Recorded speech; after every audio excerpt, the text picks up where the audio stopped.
YouTube, how you doing? Chris Murphy here, bringing you another product review. Today's review is going to be on the Corsair Virtuoso RGB headset.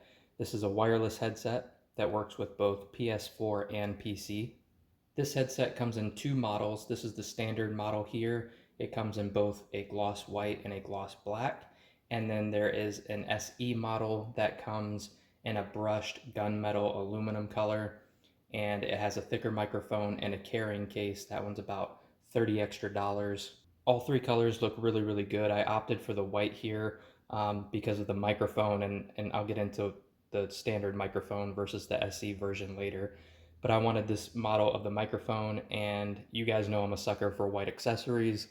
If I can get it in white, I'm going to get it in white, and that's what we have here. So looks really good. All three colors look really good for that matter, but I really like the white color here. Outside of the cables, this is what you're going to get in the box. You're going to get this headset here. You're going to get the attachable microphone, and you're going to get a USB dongle, which is what you're going to use to plug into your PS4 or PC for that wireless audio. So talking about the headset, the first thing you're going to notice out of the box is the exceptional build quality on this headset. It's not the most expensive headset on the market, but it's not cheap either. This model comes in at about $180, but the packaging and presentation is very good, and the headset itself feels every bit of that $180. Everything here that attaches to a plastic point is made out of aluminum. You can feel the aluminum up here attaching to the headband. You can feel it down here attaching to the ear cup. Even the band in here where you adjust the sizes is aluminum, and it's very flexible. It feels very durable. There's a lot of padding up here in the headband, and the leather ear cups feel very, very nice as well. And everything feels really solid. There's not a lot of cracking or creaking. You can hear nothing's rattling around in there. So it's just very solidly built. It feels very good. It also looks really good. You can see here, very bright RGB color, and you'll actually see in the software, this is only at about 30%. It actually gets quite a bit brighter than this. Down here on the bottom, on the left ear cup here, you see a 3.5 millimeter headphone jack. You see a USB Type-C cable that'll plug into your computer if you want to do wired audio, because this does have high res. We'll talk about that in a moment, but you do get higher fidelity audio if you want to use the USB cable to connect to your PS4 or PC. And down here you have the spot for the attachable mic. Plug that in real quick just so you can see the mic itself actually has RGB on it as well on the tip. You can turn this off in the software if you prefer. It's blinking now because it's not connected to the PC, but this will be solid red when it's muted. And there's a mute button right here conveniently located on the bottom of the mic. And this will turn green when the mic is active. On the other ear cup, you have a toggle switch here to switch between USB and wireless mode. And you have a really nice smooth scrolling volume wheel as well. Now I'm going to go ahead and plug this into the computer. We'll do a mic test and talk about the specs, and we'll go over the software and all of that that's included as well. All right guys, let's get into talking about this headset here. As you can see, it looks pretty good on the head. It's got a really nice color scheme with the white on the outside with kind of that grayish off-white leather on the ear cups and the padding on the top. The RGB looks really good as well, and the mic sounds really, really good. As usual with these headset reviews, everything from here on out in this video is going to be done with the onboard microphone. No post-processing applied at all. This is out of the box what the microphone is going to sound like with this headset. And it's important to note as well, I'm going to switch to the wired mode to talk about a few things later in the video, and supposedly that opens up a little bit of extra bandwidth for the microphone, which is supposed to make it sound even better. I haven't noticed that much of a difference, if any at all, but from a technical standpoint, it is supposed to improve microphone quality. But what you'll notice is even on wireless mode here, the microphone sounds really, really good. It's probably for me tied for first for the best quality microphone that I have personally used or heard on a gaming headset. We're not talking about standalone USB XLR mics here, but for a microphone that ships that attaches to a gaming headset, this and probably the Turtle Beach Elite Pro 2s have the best microphone that I've ever heard. And that's really important because it's 2020 and nobody likes to be playing in a game lobby or be in a party with somebody with a terrible quality sounding mic. And these days, a lot of people are going to be using these headsets for YouTube or streaming or something like that. So microphone quality is becoming increasingly important, and unfortunately, not enough headset companies are focusing on that aspect, but Corsair really nailed it with this one. As you can hear, the audio coming through this microphone is full. It sounds warm. There's not a lot of compression going on. The headset and the microphone is not perfect, but it's really, really close.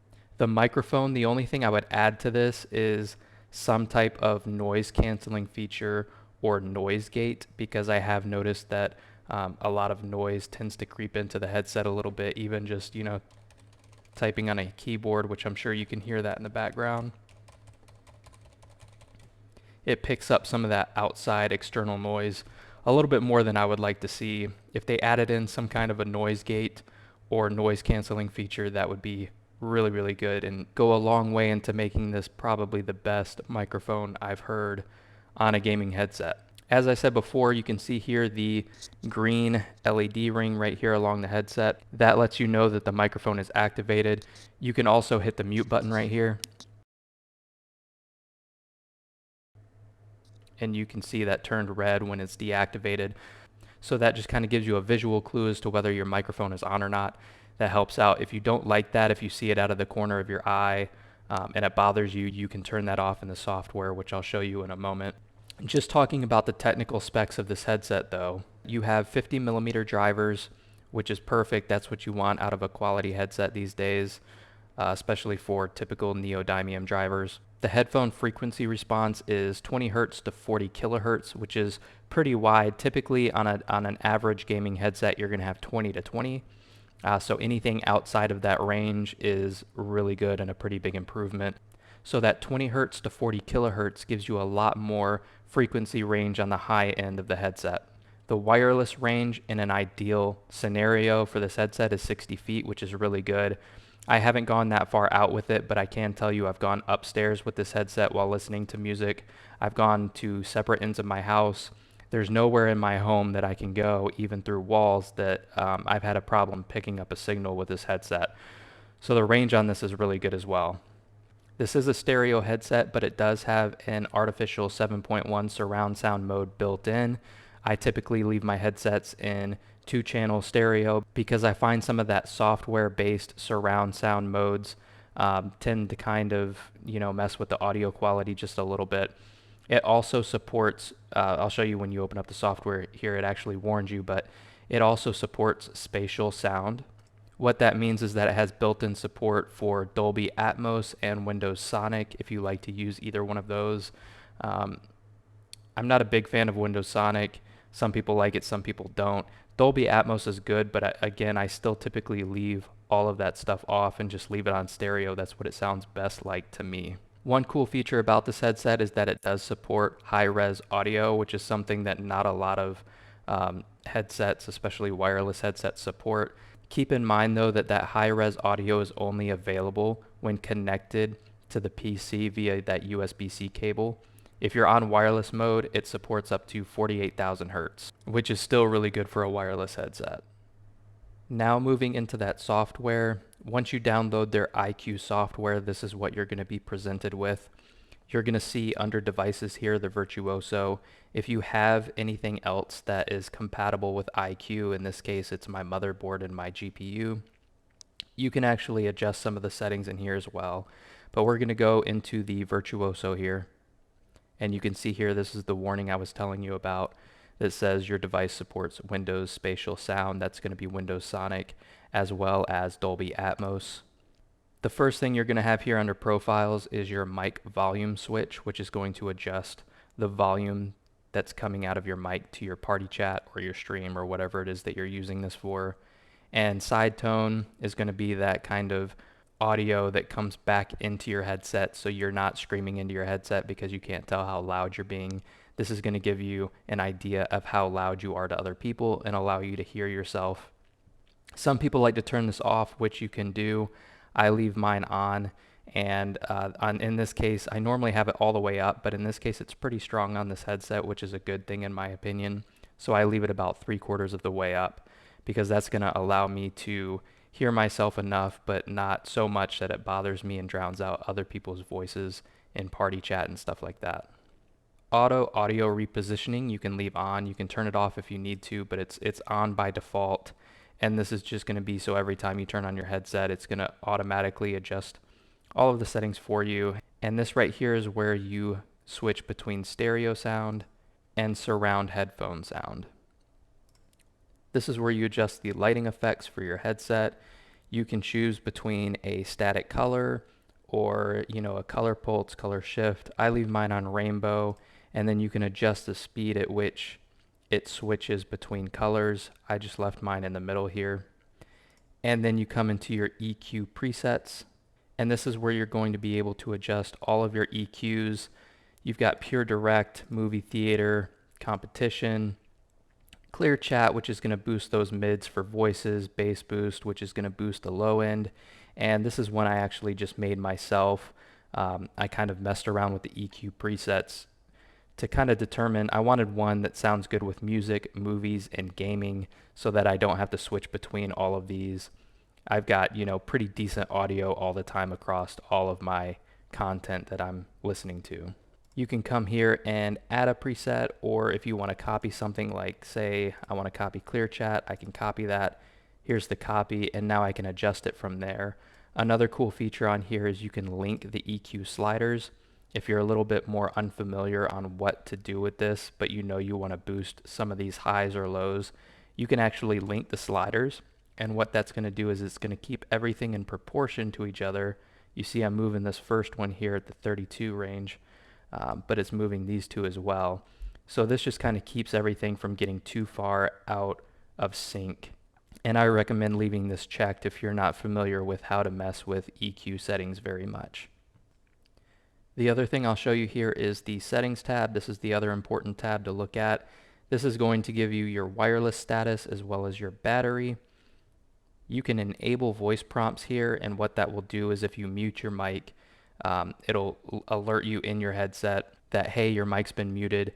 I turned it off because it's a little loud and I didn't see a volume adjuster here to adjust the volume at which that voice comes over your headset and it notifies you of things. So I just turned it off because I found it a little bit loud, but it is useful if you want to enable that as well.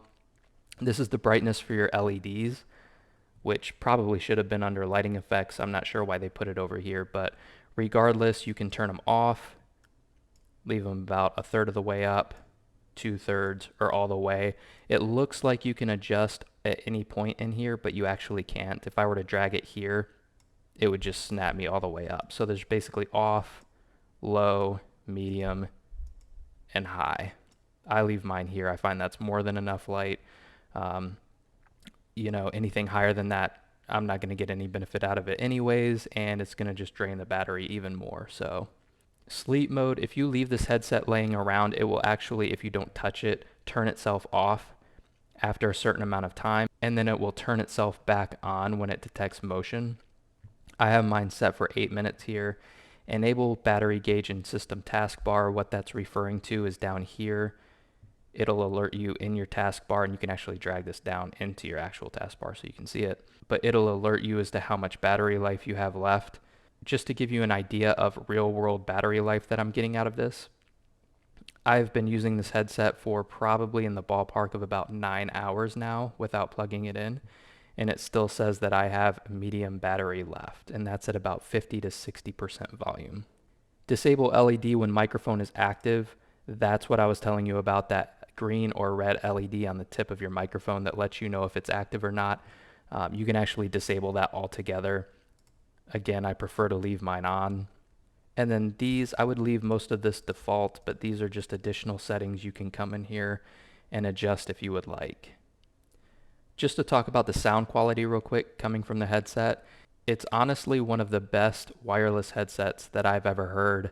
I've tried a lot of headsets out there, and the quality of the sound coming out of this headset is really, really good. There's a lot of volume. It gets very, very loud if you would like for it to. I've heard a couple of people say that it doesn't get very loud. I'm not sure if that's a setting that they had on their particular headset, or maybe it's just a firmware update that they've done since they've tried it. But I can tell you from my personal experience that this headset gets plenty loud enough. I rarely turn it up more than 70, 80%, and I already like playing at a pretty loud volume anyways. So if you like a lot of volume coming up from your headset, you'll enjoy this headset for sure. As far as the audio quality itself, it's got pretty good lows. In my opinion, that's probably the worst part about this headset is the fact that it could use a little bit more bass. But again, when you come over to these presets and you actually turn up that low end, this headset has a pretty good amount of bass. It's not going to blow you away, but it is quite capable.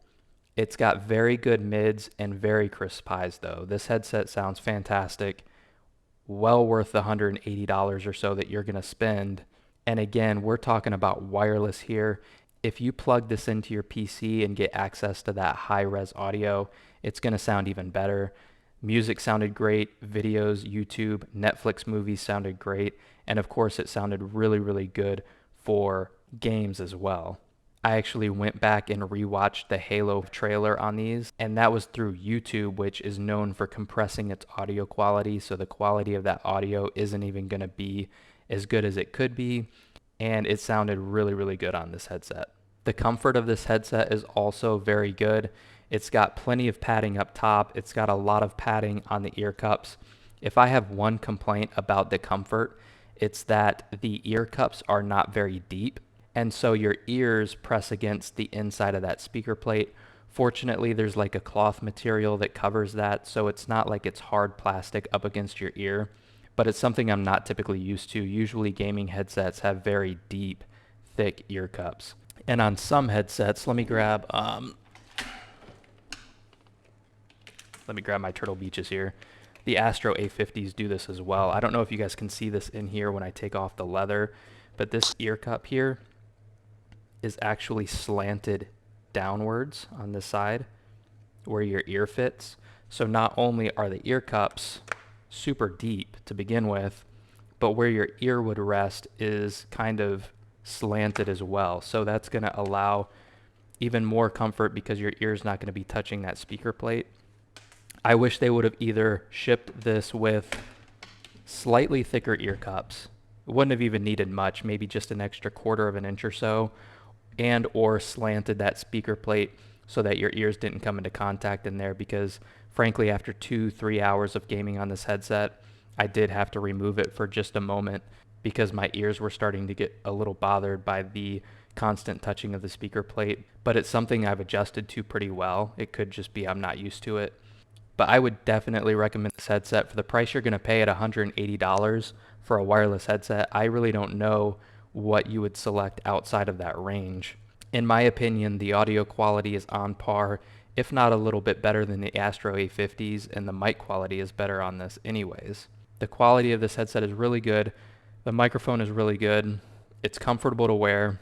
It's got high-res audio, which at this price point is pretty uncommon. And the headset itself looks really good as well. So if you guys are in the market for a premium wireless headset, I would definitely recommend this one, because frankly, the quality not only of the audio, the microphone, the build quality, when you're talking about everything together, this headset punches way above its price range. I honestly feel like they could probably charge upwards of $220, maybe even closer to $250 for this headset, and it would be a fair deal. So for $180, I feel like this headset is definitely a headset you should check out if you're in the market for a wireless headset. Highly recommend it.